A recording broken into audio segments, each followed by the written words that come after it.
एक बार तीन भाई एक रास्ते पर चल रहे थे। शाम का समय था। चलते चलते तीनों भाई एक नदी के किनारे पहुंचे, जिसको पार करना नामुमकिन था।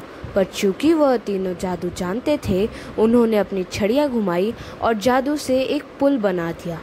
पर इससे पहले कि वो पुल पार करते, उनका रास्ता एक काली परछाई ने रोक लिया। वो मौत थी, जो कि हारा हुआ महसूस कर रही थी, क्योंकि आम तौर पर लोग इस नदी में डूब जाते थे। पर मौत चालाक थी। उसने इन तीनों भाइयों की जादूगरी पर उन्हें बधाइयाँ दी और कहा कि वह उन्हें तोहफा देना चाहती है। तो पहला भाई, जो कि जाबाज था, उसने एक ऐसी छड़ी की मांग की जो दुनिया की किसी भी छड़ी से ज़्यादा ताकतवर हो। मौत ने तुरंत ही अपने पास खड़े एल्डर पेड़ से उसे वो छड़ी बनाकर दे दी।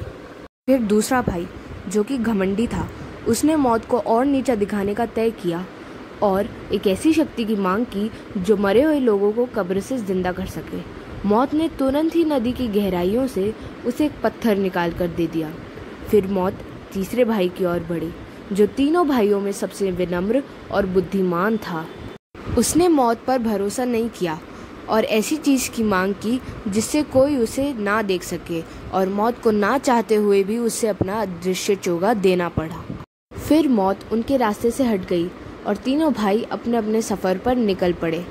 पहला भाई बहुत दूर तक यात्रा कर कर एक गांव में पहुंचा, जहां उसने एक जादूगर को मार दिया जो उसका पुराना दुश्मन था। एल्डर छड़ी की ताकत के नशे में चूर पहला भाई एक सराय में पहुंचा और वहां पर अपने अमर होने की शेखी बहारने लगा। उसी रात एक दूसरे जादूगर ने उसकी छड़ी चुरा ली और उसे मौत के घाट उतार दिया। इस तरह मौत ने अपना बदला पहले भाई से लिया। इसी दौरान दूसरा भाई बहुत दूर तक यात्रा कर कर अपने घर में पहुंचा। घर पे पहुंचते ही उसने अपने हाथ में लिए पत्थर को 3 बार घुमाया। ऐसा करते ही उसकी मरी हुई प्रेमिका उसके सामने प्रकट हो गई। पर जल्दी वह उदास भी हो गई, क्योंकि अब यह उसकी असली दुनिया नहीं थी। दूसरे भाई ने परेशान होकर आत्मा की हत्या कर ली ताकि वह दोनों मिलकर एक साथ रह सके। इसी तरह मौत ने दूसरे भाई से अपना बदला लिया। फिर बचा तीसरा भाई।